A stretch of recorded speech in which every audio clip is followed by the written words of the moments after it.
అందరికీ నమస్కారం. ఇవాళ నేను ఈ వీడియో చేస్తున్న సమయానికి ఇది ఇవాళ బుధవారం అండి. నేను ఇవాళ ఇక్కడ ఫామ్లోనే ఉన్నాను.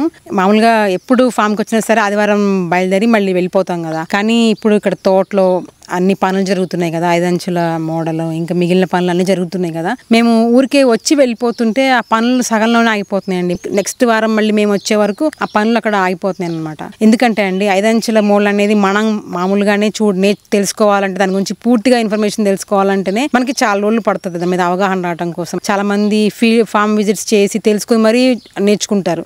అలాంటిది ఇప్పుడు నేను దీని గురించి ఆ మొక్కలు ఎలా పెట్టాలి, వాటికి గుంటలు ఎలా తవ్వాలి, వాటిలో ఎరువులు ఎలా కలపాలి, ఇలాంటి విషయాలన్నింటినీ ఫోన్లో పులిసిందేమో వాళ్ళకి చెప్తే కొంచెం వాళ్ళకి అర్థం చేసుకోవడం కష్టంగా ఉంటుంది కదండి. కాబట్టి ఆ పనులన్నీ దగ్గరుండే చూసుకోవాలి. అందుకని ఈ వారం వెళ్ళిపోకుండా నేను ఇక్కడే ఉన్నాను. మేమైతే వచ్చిన దగ్గర నుంచి కొంచెం కూడా రెస్ట్ తీసుకోకుండా పులిసింగ్ దేవమ్మ మేమందరం ముగ్గురం కలిసి ఆ పని చేస్తూనే ఉన్నాము. కాకపోతే అండి అసలు వెదర్ అనేది కొంచెం కూడా సపోర్ట్ చేయట్లేదు. ఇప్పుడు చూడండి, ఇప్పుడు మబ్బుగా ఉంది కానీ మామూలుగా కదండి, విపరీతంగా ఎందుకు మ్యాంగో పలక మొత్తం పాడు చేసేస్తున్నావు. బాగా వేడిగా ఉందండి. ఎట్లాంటి బంకలు సాగుతుందన్నమాట. అంత వేడిగా ఉంది. అసలు వర్షాకాలంలో ఉన్న వర్షం పడతలేదు తెలియదు కానండి, ప్రతిరోజు ఏదో ఒక టైంలో పెద్ద వర్షం పడుతుంది. ఆ చేసిన పని అంతా ఇబ్బంది, ఆ పని ఆగిపోతుంది, ప్లస్ పనికి ఇబ్బంది కలుగుతుంది అనమాట. సమ్మర్ సీజన్ లో మాకు ఏదో కొంచెం టైంలో వర్షాలు పడుతుంటాయి. ఆ మేలో ఒక వారం రోజులు 10 రోజులు అలా వర్షం పడుతుంది ఎప్పుడు ప్రతి సంవత్సరం మాకు. కానీ ఈ సంవత్సరం ప్రతి రోజు వర్షం పడుతుందండి. దానివల్ల ఈ అకాల వర్షాల వల్ల చేయాలనుకున్న పనులు సమయానికి చేయలేక ఎంత ఇబ్బందిగా ఉందంటే అసలు. ఇప్పుడు ఇవాళ నేను ఈ వీడియోలో ఇది ఎందుకు చేస్తున్నానంటే, మామూలుగా రెగ్యులర్ వీడియో పెడుతూ ఉంటాను కదండి. ఆ వీడియో చాలా వీడియోస్ ఉంటాయి అనమాట. ప్రతి వారం వచ్చినప్పుడు ఒక వీడియోస్ ఎన్ని ఉంటాయంటే ఒక 300-400 వీడియోస్ ని ఎడిట్ చేసి ఒక వీడియోలా చేస్తాను. కానీ ఇప్పుడు ఇక్కడున్న పరిస్థితుల్లో వీడియోని ఎడిట్ చేయడం అనేది కుదరదండి. అసలు అంత తీరిక దొరకదు. అందుకే ఇవాళ మీకు ఆ విషయం తెలియజేయడానికి వీడియో చేస్తున్నాను. సరే, ఈ వారం ఎటు ఆ వీడియో పెట్టలేను కదా, ఒక చిన్న టాపిక్ మాట్లాడాలని చెప్పి ఇప్పుడు ఈ వీడియో చేస్తున్నాను. నిన్న ఒక సినిమా చూశాను నేను. మా అమ్మాయి కూడా వచ్చింది ఈసారి నాతో చాలా రోజుల తర్వాత, 5 months తర్వాత నా తోడుగా. తను నిన్న ఒక సినిమా పెట్టిందండి, అనగనగాని సినిమా. మీరు కూడా చాలా మంది చూసే ఉంటారు. అది కూడా మొత్తం ఒకసారి చూడటం కుదరలేదండి. సీరియల్ లాగా 3 రోజులు చూడాల్సి వచ్చింది. నిన్న నైట్ మొత్తం చూసామండి. చాలా బాగుంది సినిమా. ఎంత ఏడవకూడదు అనుకున్నా కూడా చివరికి మొత్తానికి ఏడిపించేశారండి. చాలా బాగుంది ఆ సినిమా. ఆ టాపిక్ వచ్చేసి ప్రస్తుత విద్యా విధానాన్ని సున్నితంగా విమర్శించారు ఆ సినిమాలో. నిజం చెప్పాలంటే నా మనసులో ఉన్న ప్రతి భావాన్ని పొల్లు పోకుండా యథాతథంగా అలానే తీశారనిపించిందండి. దాని గురించే ఈ వీడియోలో చెప్పాలనుకున్నానండి. దీంట్లో కొరకున్నానా మ్యాంగో. దీంట్లో ముఖ్యంగా 2 విషయాలను స్పృశించారండి. ఒకటేమో మాతృభాష గురించి, ఇంకొకటేమో బోధనా పద్ధతుల గురించి. ఫస్ట్ మాతృభాష గురించి చెప్పాలంటే, తెలుగుకి చాలా తెగులు పట్టిందండి. చాలా దౌర్భాగ్యం ఇది. మన మాతృభాషకి మనము దూరం అవుతున్నాము. ఇది ఎవరు అవునన్నా కాదన్నా వాస్తవం అండి.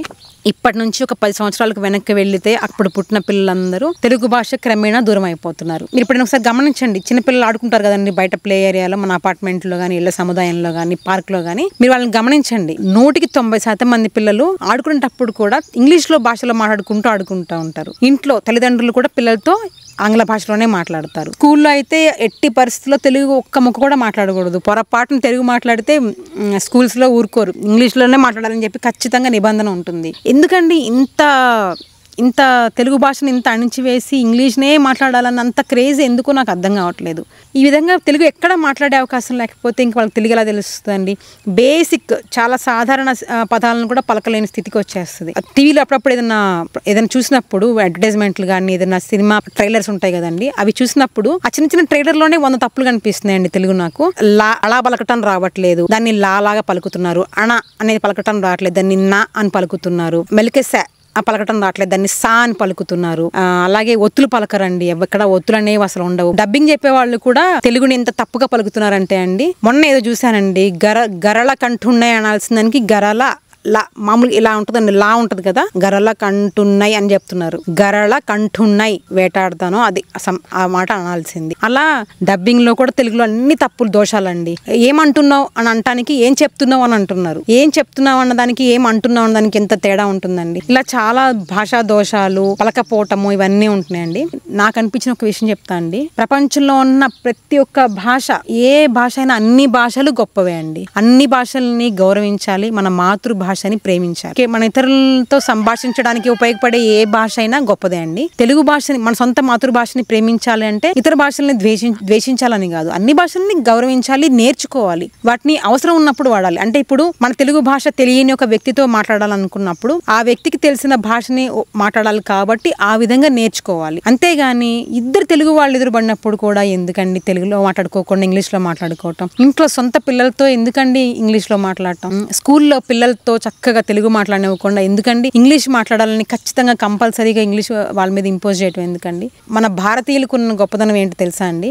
మీరు గమనించండి, ఇప్పుడు అమెరికాలో స్పెల్ బీ కాంపిటీషన్స్ జరుగుతూ ఉంటాయి. మీరు ఇంటర్నెట్లో వెతకండి, ఒక స్పెల్ బీ కాంపిటీషన్స్ అనేవి ఒక 100 సార్లు జరిగినాయి అనుకోండి. ఇప్పటికీ దాంట్లోకి 80% లేదా 90%, 90 సార్లు ఆ spell be competition, English spell be కాంపిటీషన్లో మన భారతీయులే గెలిచారండి. దాన్ని బట్టి మనకి ఏం తెలుస్తుంది? మన భారతీయులు మన మాతృభాషని చాలా బాగా మాట్లాడగలరు, అలాగే మన భారతీయులు ఏ భాషనైనా బాగా నేర్చుకోగలరు, మాట్లాడగలరండి. అంత సత్తా ఉంది మన వాళ్ళల్లో. ఎందుకంటే ఎవరైతే వాళ్ళ మాతృభాషని సరిగ్గా నేర్చుకుని మాట్లాడతారో వాళ్ళు ప్రపంచంలో ఏ భాషనైనా మంచిగా నేర్చుకోగలుగుతారండి. ఇప్పుడు ఒక జపాన్ వాళ్ళని వచ్చి తెలుగు మాట్లాడమనండి, మాట్లాడలేరు. ఒక అమెరికా వాళ్ళని వచ్చి మన తెలుగు మాట్లాడమనండి, మాట్లాడలేరు. అదే మన తెలుగు వాళ్ళని వచ్చి ఇంగ్లీష్ మాట్లాడమంటే దున్నేస్తారండి. ఇంగ్లీష్ని అమెరికన్ యాక్సెంట్లో మాట్లాడగలుగుతారు, బ్రిటిష్ యాక్సెంట్లో కూడా మాట్లాడగలుగుతారు, ఎలా అయినా మాట్లాడగలుగుతారండి. అంత సత్తా ఉంది మనకి. కాబట్టి దాన్ని ప్రత్యేకించి వాళ్ళ మీద రుద్దాల్సిన అవసరం లేదు. ఇంగ్లీష్ కూడా నేర్చేసుకుంటారు, ఏం కాదు. కానీ తెలుగు మర్చిపోకుండా చూడాల్సిన బాధ్యత మనం తల్లిదండ్రుల మీద, అధ్యాపకుల మీద, అలాగే మీడియా మీద, అందరి మీద ఉందండి. కొద్దిలో గొప్పతనం ఏంటంటే ఇప్పటికీ వార్తాపత్రికల్లో తెలుగు రాసేటప్పుడు అచ్చ తెలుగులో రాస్తున్నారు. అంటే ఇప్పుడు ఇంటర్నెట్ అని రాయవలసి వచ్చిన దగ్గర అంతర్జాలము ఇలాంటి పదాలు ఉపయోగిస్తూ తెలుగు చక్కగా వాడుతున్నారు. అలానే అన్ని వ్యవస్థల్లో, అన్ని రంగాల్లో తెలుగుని ఎక్కువగా వాడితే భవిష్యత్ తరాల వాళ్ళకి తెలుగు దూరం అవ్వకుండా ఉంటుంది. ఇదొకటి చెప్పాలనుకున్నాను. ఈ వీడియోలో కన్నా కూడా మామూలు నా రోజువారీ జీవితంలో నేను తెలుగుని ఇంకా మొరటుగా, యాసగా మాట్లాడతాను. ఒక్కోసారి ఎప్పుడైనా మా అమ్మాయికి చూసి అలానే యాసగా మాట్లాడుతుంటే ఒక్కొక్కసారి మా అమ్మాయి ఏంటమ్మా మరి అలా మాట్లాడుతున్నా, నాకు చాలా ఎంబారసింగ్ గా ఉంది అలా మాట్లాడకనేది. ఒకసారి నేను ఏం చేస్తానంటే, ఒక షాప్ లో అందరూ నాలానే అమ్మలు వాళ్ళ నాన్నలు వచ్చి వాళ్ళ పిల్లలకి బట్టలు కొంటున్నారు కిడ్స్ సెక్షన్ లో. నేను సడన్ గా చాలా మొరటుగా తెలుగులో మాట్లాడమాట, అమ్మాయి ఇట్రామ్మా గోయలు ఇటుగో లాగు వేసుకొని రా అన్న. షాపింగ్ చేస్తున్న అందరూ పేరెంట్స్ ఒక్కసారి నా వైపు చూసి కొంచెం నా వైపు చూసి ఎగతాళిగా నవ్వారు. అంటే నా భాషని నేను నా యాసలో మాట్లాడినందుకు నన్ను చూసి ఎగతాళిగా చూసారనమాట.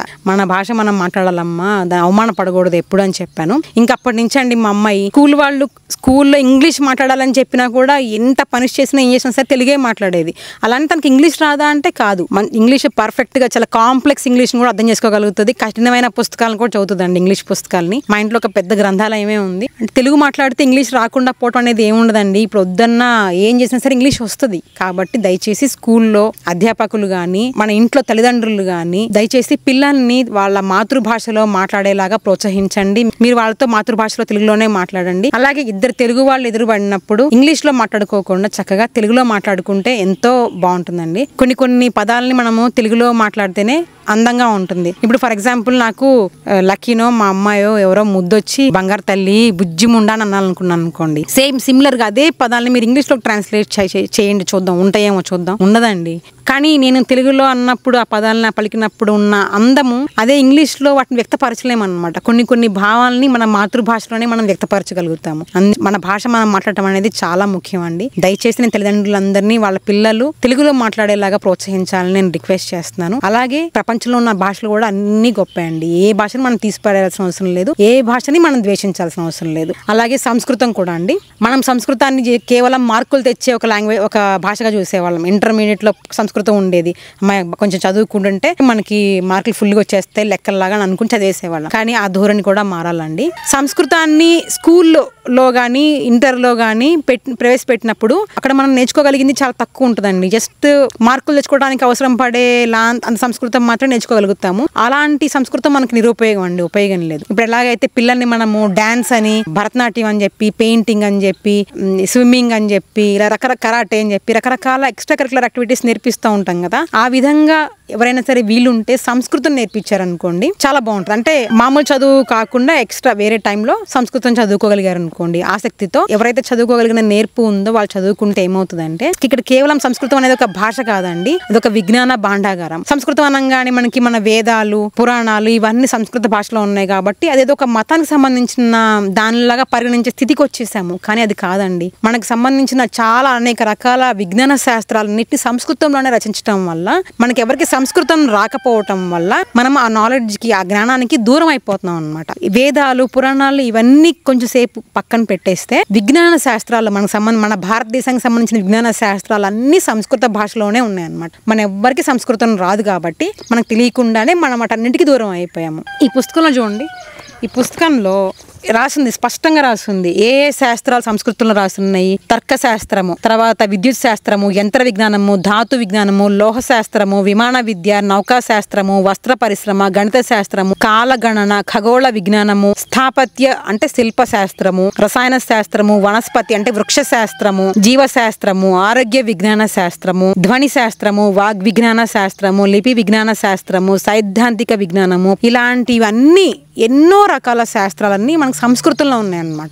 దీంట్లో స్పష్టంగా ప్రపంచంలో ఏవైతే ఆవిష్కరణలు కనిపెట్టబడి అని చెప్పి మనము ఇప్పుడు మన ఇంగ్లీష్ మాధ్యమంగా సైన్స్, సోషల్ చదువుకుంటున్నామో అవన్నీ ఎన్నో ఏళ్ల క్రితం, ఎన్నో వేల సంవత్సరాల క్రితం మన దేశంలో కూడా కనిపెట్టబడినవి. ఇప్పుడు ఇలా అనగానే కొంతమంది చెప్పండి అన్ని మన దేశంలోనే కనిపెట్టారని చెప్పండి, విదేశాలు అన్ని వేస్ట్ అని చెప్పండి అని అనే ఎగతాళిగా మాట్లాడే వాళ్ళని కూడా నేను చూసానండి. దయచేసి మన దేశాన్ని మనం అవమానించుకోవద్దండి ప్లీజ్. ఎందుకంటే మన అన్ని విదేశాల్లో కనపడితే మనం వాళ్ళని గౌరవిద్దాము. మన దేశంలో కూడా కనిపెట్టబడ్డాయనే విషయాన్ని సాక్ష్యాలతో సహా తెలుసుకొని దాన్ని కూడా గౌరవిద్దాం. ఇదే అన్ని విషయాలని, అన్ని సంబంధించిన విజ్ఞాన విషయాల్ని మన దేశంలో కూడా కనిపెట్టారనే విషయం మనకు తెలిస్తే అంటే మనకి ఎంత ఇన్స్పిరేషన్గా ఉంటుంది. అది మనం కూడా ఎన్ని విషయాలు కనిపెట్టగలుగుతాము. మనం సంస్కృతం నేర్చుకున్నాం అనుకోండి, ఫర్ ఎగ్జాంపుల్ నేను ఇప్పుడు ఒక మెకానికల్ ఇంజనీర్ చదువుకున్నాను, నాకు సంస్కృతం కూడా వచ్చు అనుకోండి, అప్పుడు సంస్కృతంలో రాయబడిన యంత్ర విజ్ఞాన శాస్త్రం అనే బుక్ నేను చదవగలిగాను అనుకోండి, ఆ కాలంలో ఆ యంత్ర విజ్ఞాన శాస్త్రంలో ఏ ఉన్నాయి అనేది ఇప్పుడు నేను నేర్చుకున్న దానికి కలిపి జోడించి కొత్త ఆవిష్కరణ చేసే అవకాశం ఉంటుంది కదండి. ఆ విధంగా ఆలోచించి సంస్కృతాన్ని కేవలం మార్కుల కోసం కాకుండా ప్రత్యేకించి విడిగా నేర్చుకోగలిగితే చాలా బాగుంటుందండి. మన దేశంలో సంస్కృతంలో ఎన్నో రకాల విజ్ఞాన శాస్త్రాలు ఉన్నాయండి. అది కేవలము మతానికి సంబంధించిన భాష కాదు. దయచేసి విజ్ఞాన శాస్త్రానికి సంబంధించిన భాషగా గుర్తించి దానికి కూడా విలువ ఇవ్వాలని కోరుకుంటున్నాను. నా జనరేషన్, నా వరకు, తర్వాత జనరేషన్, తర్వాత 10 జనరేషన్స్ వరకు మేము కూడా సంస్కృతం నేర్చుకోలేదండి. మా స్కూల్లో మాత్రం ప్రత్యేకించి సంస్కృతం చెప్పేవాళ్ళండి. కానీ మా స్కూల్ నుంచి మా ఇల్లు చాలా దూరంగా ఉండటం వల్ల అంత సేపు స్కూల్లో ఆగే అవకాశం లేక నేను సంస్కృతం నేర్చుకోలేకపోయాను. మా స్కూల్లో స్కూల్ అంతా అయిపోయిన తర్వాత విడిగా తెలుగు, సంస్కృతం మళ్ళీ ప్రత్యేకించి బోధించేవారు అనమాట. నాకు అది నేర్చుకునే అవకాశం నేను కోల్పోయినందుకు చాలా బాధపడుతున్నాను. ఇప్పుడు మా అమ్మాయికి కూడా ఆ అవకాశం లేకుండా పోయింది. అందుకని దయచేసి ఏ మాత్రం వెళ్ళినా భరతనాట్యం ఇలా ఎలా అయితే నేర్పిస్తారో సంస్కృతం అలాంటివి కూడా విడిగా నేర్పించే అవకాశం ఉంటే నేర్పించాలని కోరుకుంటున్నాను. ఇప్పుడు ఈ ఏజ్ లో ఉన్న పెద్దవాళ్ళ బ్రెయిన్ అబ్జార్బింగ్ కెపాసిటీ కన్నా కూడా చిన్న పిల్లలు ఉంటారు చూసారండి, వాళ్ళ బ్రెయిన్ ఏం చెప్తే తీసేసుకుంటుందండి. వాళ్ళ బ్రెయిన్ ఒక స్పాంజ్ లాగా ఉంటుంది అనమాట. ఏమి ఇచ్చినా పీల్చేసుకుంటూ ఉంటుంది, ఎంత ఇచ్చినా పీల్చుకుంటుంది. అందుకని దయచేసి ఏ మాత్రం వీళ్ళని నేర్పించమని రిక్వెస్ట్ చేస్తున్నాను. మన భాషకి మనం దూరం అవ్వకూడదు, మన భాషను మనం గౌరవిద్దాము. ఇద్దరు తెలుగు వాళ్ళు మాట్లాడినప్పుడు తప్పకుండా తెలుగులో మాట్లాడుకుందామండి. ఇదొకటి చెప్పాలనుకున్నాను.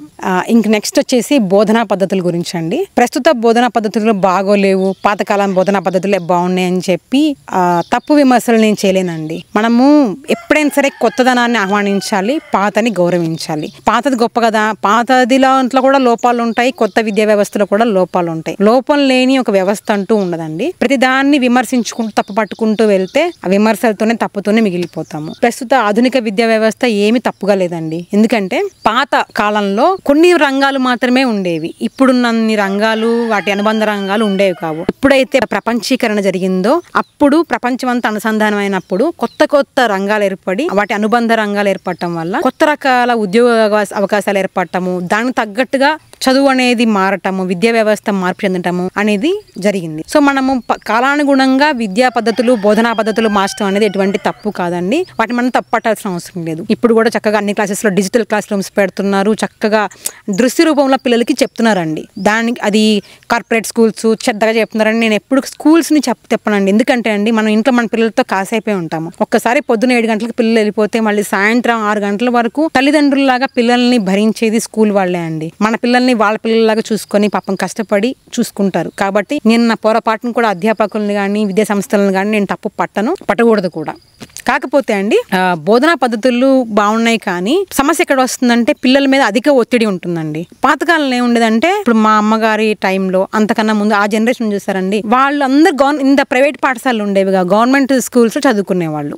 గవర్నమెంట్ స్కూల్ టైమింగ్స్ ఎలా ఉంటాయండి, ఉదయం 9 గంటల నుంచి మధ్యాహ్నం 4 గంటలకి ఆ టైంకి అయిపోతుంది, ఇంటికి వెళ్ళిపోయేవాళ్ళు. అప్పుడు చదువుకున్న వాళ్ళు ఎవరు గొప్పవాళ్ళు కాలేదా, వాళ్ళందరూ ఉద్యోగాలు చేయలేదా, వాళ్ళు సంపాదించిన సంపాదనతోనే కదండి మనం ఇప్పుడు ఈ జనరేషన్ అంతా పెరిగి పెద్దవాళ్ళం అయ్యాము. అంటే వాళ్ళు అయోగ్యులు కాదు కదా, బోధనా పద్ధతులు తేడాగా ఉండటం వల్ల. ఇప్పుడు నేను చెప్పాలనుకుంటుంది ఏంటి అంటే అండి, ఇప్పుడున్న పాఠశాల విద్యా వ్యవస్థలో ఏంటంటే పిల్లల్ని ఎక్కువసేపు కదలకుండా ఒకే దగ్గర కూర్చోబెట్టి చదివిస్తున్నారు. ఎక్కువగా ప్రెషర్ ఉంటుంది వాళ్ళ మీద. అలాగే తల్లిదండ్రులు కూడా పిల్లలకి 100కి 100% మార్కులు రావాలని విద్యార్థులను ఒత్తిడి చేస్తున్నారు. పక్క పిల్లవాడి కన్నా 1 మార్కు తక్కువ వచ్చినా సరే వీళ్ళకి టార్చర్ అనమాట ఇంట్లో. అది మాత్రము మనం ఏదో క్రైమ్ చేసి జైలుకి వెళ్తారు చూసారండి, ఆ క్రైమ్ కన్నా కూడా ఇది భయంకరమైన నేరం అనమాట. పిల్లల మెదడు మీద అంత ఒత్తిడి పెట్టడం అనేది నేరం. అందరు పిల్లలు ఒకలాగా ఉండరండి. అందరు ప్రపంచంలో మనుషులందరి అండర్స్టాండింగ్ ఒకలాగే ఉంటే ఒక గొప్ప ఉద్యోగం, ఒక చిన్న పని చేసే వాళ్ళు అలా ఉండదండి. అందరు గొప్ప ఉద్యోగాలు చేసుకునే వాళ్ళు కదా, అందరి లెవెల్ ఆఫ్ అండర్స్టాండింగ్ ఒకలాగే ఉండదన్న విషయం మనం అర్థం చేసుకొని నేను ఎందుకు డాక్టర్ కాలేదు, ఎందుకంటే నేను డాక్టర్ లాగా చదవలేను కాబట్టి, నాకు అంత శక్తి లేదు నా బ్రెయిన్ కి, నా మెదడుకి. అది అర్థం చేసుకోవాలి. మనం చేయలేని మన పిల్లల మీద వేసి రుద్దకూడదు కదండి. సో పిల్లల్ని ప్రెషరైజ్ చేయకూడదు, పక్కన పిల్లలతో పోల్చకండి. ఒక్కొక్క విద్యార్థికి ఒక్కొక్క రకమైన టాలెంట్ ఉంటుంది కాబట్టి వాళ్ళని మనం హింసించకూడదు. ఫర్ ఎగ్జాంపుల్ మా అమ్మాయిని తీసుకోండి, తను 6th క్లాస్ 5th క్లాస్ ఆ టైంలో ఉన్నప్పుడు స్కూల్లో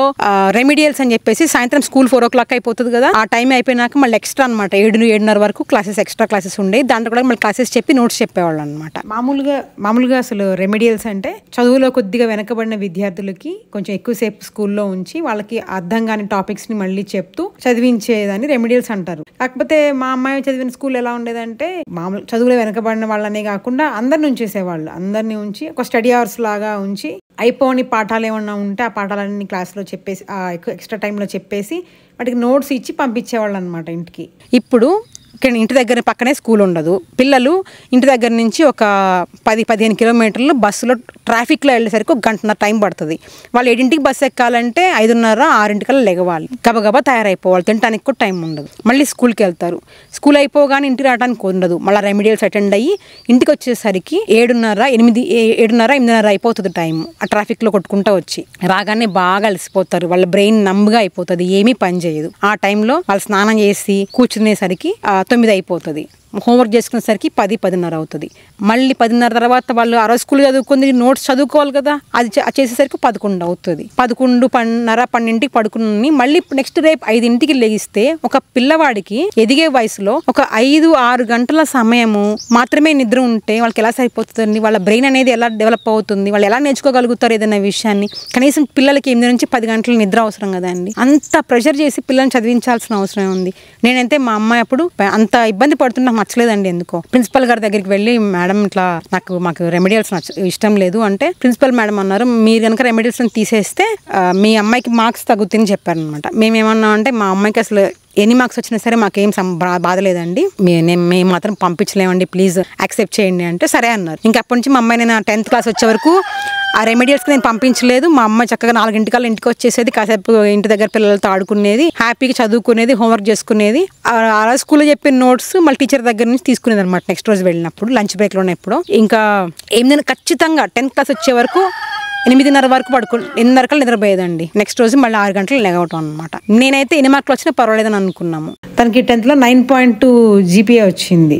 క్లాస్లో ఉండే అందరి పిల్లలకి ఖచ్చితంగా 10/10 GPA, 10కి 10కి 10 GPA రావాలన్నమాట. అలా వస్తేనే వాళ్ళని ఒక మనుషుల్లాగా కన్సిడర్ చేస్తారు. లేకపోతే వాళ్ళు ఏదో జీవితంలో వాళ్ళు ఏదో కోల్పోయినట్టు, వాళ్ళు ఏదో అసలు ఏం సాధించలేదు అన్నట్టుగా చాలా ఇదిగా చూస్తూ ఉంటారండి. నాకైతే అసలు మా అమ్మాయి ఏం చదవకుండా రోజు నైట్ 8:30 పడుకొని ఎక్కువ బుక్స్ ముట్టుకోకుండా అంత 9.2 GPA వచ్చినందుకు నేనైతే చాలా గొప్పగా ఫీల్ అయ్యాను. ముఖ్యంగా మేము అలా ప్రిన్సిపల్ గారి దగ్గరికి వెళ్ళి మా అమ్మాయిని రెమెడియల్స్ నుంచి తీసేయడానికి కారణం ఏంటంటే మా నాన్నగారు అప్పుడప్పుడు వారానికి ఒకసారి ఫోన్ చేస్తారు. ఫోన్ చేసి అమ్మాయి ఏం చేస్తుంది అంటే చదువుకుంటుందని అయితే చెప్తుంటే, వద్దమ్మా చదువు అనిపించాయమ్మా, అసలు చదువొద్దమ్మా, ఏం కాదమ్మా, మా అమ్మ చదువుకుందా, చదువుకోపోయిన మన బాగానే పెంచిందిగా అని అనేవాళ్ళు అనమాట. ఆయన చెప్పే మాట చూస్తే ఏంటి చదువుకోకూడదా, చదువుకోకుండా ఇంట్లో కూర్చోవాలా, వంట చేసుకుంటూ కూర్చోవాలని ఇమ్మీడియట్ ఫీలింగ్ వచ్చేస్తుంది మనకి. కానీ ఆయన పర్సనల్గా ఒక పెయిన్ సఫర్ అయ్యారు కాబట్టి వాళ్ళు చెప్తుంటారు అనమాట. మా అక్క అన్నిట్లో ఫస్టే అనమాట.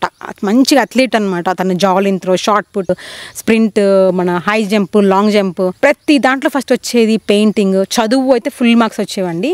అది బలవంతంగా పెట్టిన చదువు కాదు, తన పర్సనల్ ఇంట్రెస్ట్గా చదువుకునేది అనమాట. తను బైపీసీ తీసుకుంది ఇంటర్లో. తర్వాత ఎంసెట్ కోచింగ్ అని మా నాన్న, అసలు నేను చదువుకునేటప్పుడు నాకు తెలిసిన సర్కిల్లో ఏ ఫాదర్ అలా వాళ్ళ కూతురికి ఎక్కడ చదివిస్తే, ఏ కోచింగ్ సెంటర్లో చదివిస్తే తనకు బాగా అర్థమవుతుందని తిరిగి ఉండరండి. కనీసం ఒక 20-30 మంది లెక్చరర్స్ని కలిసి వాళ్ళు ఎలా మాట్లాడుతున్నారో తెలుసుకొని కెమిస్ట్రీకి ఒకళ్ళ దగ్గర, ఫిజిక్స్కి ఒకళ్ళ దగ్గర అలా జాయిన్ చేసేవాళ్ళండి. మా అక్కని జాయిన్ చేసి ఎంసెట్ కోచింగ్ జాయిన్ చేస్తే ఫస్ట్ అటెంప్ట్లో రాలేదు. మళ్ళీ విజయవాడలో పెట్టి కోచింగ్ సెంటర్లో జాయిన్ చేసి లాంగ్ టర్మ్ చేస్తే అప్పుడు 2000 ర్యాంక్ వచ్చిందండి అక్కకి. వస్తే కానీ ఇప్పుడున్న కాలేజెస్ లేవన్నమాట. ఇప్పుడు చాలా ఉన్నాయి. 2000 ర్యాంక్ అప్పుడు అసలు సీటే రాదు. మా అక్క ఎంత డిస్టర్బ్ అయిందంటే మెంటల్గా, తను అనుకున్న చదువుకోలేకపోతున్నందుకు చాలా డిస్టర్బ్ అయిందనమాట. ఆ సఫరింగ్ అనేది ఆ భరించిన అమ్మాయికి, ఆ పేరెంట్స్కి మాత్రమే తెలుస్తుంది. నేను దాన్ని విట్నెస్ చేశానండి. అది చూసి మా నాన్నగారికి ఎంత విరక్తి వచ్చేసిందంటే, ఎవరి పిల్లలు ఇంత బాధపడకూడదు, నా కూతురు పడి అంటే ఎవరు బాధపడకూడదు, చదువుకోగలిగింది, చదువుని ఇష్టపడినప్పుడు చదువు దక్కాలి, వాళ్ళకి వాళ్ళు నచ్చినట్టు చదువుకోవాలి, చదవటం ఇష్టమైతే చదవాలి, లేకపోతే లేదు, అలాంటి ధోరణికి వచ్చేసారనమాట. అందుకే మా అమ్మాయి దగ్గరికి వచ్చేసరికి, అమ్మ వద్దమ్మా, తనకి ఇబ్బంది పెట్టి చదివించొద్దు, తను ఎంతవరకు చదవగలదో అంతే చదవనివ్వండి అని ప్రతిరోజు చెప్పేవాళ్ళు అనమాట. అందుకని నేను మా అమ్మాయిని రెమెడియల్స్ మానిపించేశాను. తర్వాత ఇంటర్లో కూడా అండి, ఒక ఫేమస్గా 2 కాలేజెస్ ఉంటాయి, మీకు తెలుసు కదా, పాపులర్ కాలేజెస్ 2. దాంట్లో ఒక దానికి వెళ్ళామండి. వెళ్తే మీరు అసలు మర్చిపోండి, మీ అమ్మాయిని మా అమ్మాయి మేము మొత్తం రోజు కుక్కర్లో పెట్టి ఉడికిస్తామని చెప్పారు. మేము సరే అని చెప్పి కామ్గా ఇంటికి వచ్చేసాము. నెక్స్ట్ రోజు అమ్మో ఇంకొకసారి అటువైపు కూడా వెళ్ళకూడదని చెప్పి మామూలుగా స్కూల్ టైమింగ్స్ ఎలా ఉంటాయి అలా స్కూల్ టైమింగ్స్ లాంటివి ఉండేలాంటి ఒక కాలేజ్లో జాయిన్ చేసామన్నమాట. ఉదయం 9 గంటలకు వెళ్తాం, సాయంత్రం 4 గంటలకల్లా ఇంటికి వచ్చేసేటాము. ఎన్ని మార్కులు వస్తే అంతే వస్తుంది, తనకు వచ్చిన దానికే ఉద్యోగం వస్తుంది. ఒకవేళ రాకపోతే పెళ్లి చేసుకుని మామూలుగా హౌస్ వైఫ్ ఉంటుంది. ఏమవుతుందండి? ఏం కాదండి. మా అమ్మ హౌస్ వైఫ్ కాదా, మమ్మల్ని మంచిగా పెంచలేదా? ఏం కాదు. అలాంటి ఒక మానసిక స్థితికి మేము వచ్చేసాం అనమాట. పిల్లల్ని ఇబ్బంది పెట్టి చదివించే ఎలాంటి బోధనా పద్ధతులు వద్దు. పిల్లలకి మనోవికాసం కలగాలంటే వాళ్ళు ఎక్కువగా ఒత్తిడి లేని వాతావరణంలో పెరగాలి. అలా అని పూర్తిగా కొంచెం కూడా ప్రెషర్ లేకుండా మరీ ఎక్కువగా కూల్గా పెంచినా కూడా అదొక లాంటి తప్పే అవుతుందండి. ఎందుకంటే మనం ఇంట్లో చాలా సున్నితంగా, సుకుమారంగా, అసలు ఎటువంటి ప్రెషర్ పెట్టకుండా పెంచినా కూడా వాళ్ళు లైఫ్లో కొంచెం పై స్థాయికి వెళ్ళిన తర్వాత సడన్గా, అంటే బయట ప్రపంచంలోకి వెళ్ళినాక సడన్గా ఏదైనా ప్రెషర్ వస్తే వాళ్ళు దాన్ని హ్యాండిల్ చేయలేకపోతారు అనమాట. అందుకే పిల్లలకి ఒక మోడరేట్గా, అంటే మరీ ఎక్కువ కాకుండా మరీ తక్కువ కాకుండా మధ్యస్థంగా కొంత మానసిక ఒత్తిడి అనేది కూడా అవసరం. కానీ అది ఇబ్బంది పెట్టేలాంటి మానసిక ఒత్తిడి కాదు, వాళ్ళ మానసిక ఎదుగుదలకు ఉపయోగపడేలాంటి ఒక ఒత్తిడి అనేది మనం ఇవ్వాలి కూడా. ఇప్పుడు ఈ అనగనగా సినిమాలో కూడా అదే చెప్పడానికి ప్రయత్నించారు. హాయిగా ఆడుతూ పాడుతూ చదువుకోవాలండి. మెయిన్గా పిల్లల్ని నేచర్తో కలుపుతూ ప్రకృతితో మమేకమవుతూ చెప్పే విధంగా ఉండాలి. మా పాఠశాల వస్తే మొత్తం చెట్ల కింద కూర్చోబెట్టి చెప్పటము, చుట్టూతో ప్రకృతి ఎక్కువగా ఉంటాము చెప్పాలి. తర్వాత ఏసీ క్లాస్ రూమ్స్ ఇలా ఉండటం వల్ల ఏమవుతుందంటే అంటే పాపం తల్లిదండ్రులు కూడా తప్పు కాదండి. పిల్లలు కొంచెం కంఫర్టబుల్గా వెళ్తే బాగా చదువుకుంటారని పిల్లల మీద ప్రేమతో జాయిన్ చేస్తారు తప్ప, అది కూడా మనం తప్పు పట్టాల్సిన అవసరం లేదు. కానీ ఎప్పుడైతే మనం నేచర్తో కనెక్ట్ కోల్పోతామో, అంటే నేను ఎండలో ఉండాలి, నాకు చెమట రావాలి, నా బాడీలో ఉన్న వ్యర్థాలు మొత్తము చర్మంలోంచి బయటికి వెళ్ళిపోవాలి, నేచర్తో కనెక్ట్లో ఉండాలండి. అలా మట్టికి గాలికి ఎప్పుడైతే దూరం చేస్తామో వాళ్ళు కూడా కృత్రిమంగా యాంత్రికంగా తయారైపోతారు. ఇప్పుడు బోధనా పద్ధతులు కూడా బాగానే ఉన్నాయండి. కాకపోతే కొద్దిగా ఇంగ్లీష్ మీద స్ట్రెస్ చేయకుండా, పాతకాలంలో లాగా పిల్లల్ని ఎక్కువసేపు చదివించకుండా కొంచెం వాళ్ళు హాయిగా కొంచెంసేపు ఆడుకునేలాగా ప్రోత్సహిస్తూ, కొత్త విషయాలు నేర్చుకునేలాగా ప్రోత్సహిస్తూ, మరీ జాంబీస్ లాగా తయారు చేయకుండా ఉంటే చాలండి. అదే చెప్పాలనుకున్నాను. ఆ సినిమా అనగనగా అండి చాలా బాగుంది. ఆ సినిమా చూసాక నాకు చివరికి తెలిసింది ఏంటంటే, ఎంత కష్టమైన విషయాన్ని అయినా సరే ఒక కథ ద్వారా ఆ చిన్న పసి మనసుకి అర్థమయ్యేలాగా, నొప్పించకుండా అర్థమయ్యేలాగా దాన్ని మనసు రిసీవ్ చేసుకునే విధంగా చెప్పగలిగాడు కథ రూపంలో. ఆ విషయం నాకు చాలా నచ్చింది. మీరు కూడా మీకు వీలైతే తప్పకుండా ఆ సినిమాని చూడండి, మీ పిల్లలకు కూడా చూపించండి. బాగుంది. ఇలాంటి సినిమాలకి ఎక్కువ ప్రచారం ఉండదు, ఇలాంటి సినిమాలను ఎక్కువ మంది కూడా తీసినప్పుడే మనం వాటిని చూడాలి. జస్ట్ ఆ సినిమా చూసి నాకు ఇదంతా చెప్పాలనిపించింది. ఇది ఇప్పుడు ఈ సినిమా చూడటం వల్ల చెప్పేయటం అని కాదు. ఆల్రెడీ నేను మొన్న ఈ మధ్య ఒకసారి చూపించాను కదండి మీకు వీడియోలో. ఈ టాపిక్ మొత్తం మాట్లాడుతుంటే కాశీకి వచ్చేసరికి నన్ను నెట్టేశాడు మాట్లాడనివ్వకుండా. ఆ వీడియో అలానే ఉండిపోయింది. సర్లే వాళ్ళు మళ్ళీ కొత్తగా మాట్లాడదామని ఈ వీడియో చేశాను. ఇది చూడండి, నేను మొన్న ఈ మధ్య ఒక 2-3 నెలలు అవుతుందండి పలక కొనుక్కున్నా. పలక అంటే మళ్ళీ మామూలు పలక కాదు. ఫస్ట్ చిన్నప్పుడు నా అప్పుడు కూడా లేవండి, నాకన్నా ముందు ఆ టైంలో కొంచెం టైంలో ఇవి ఉండేవండి.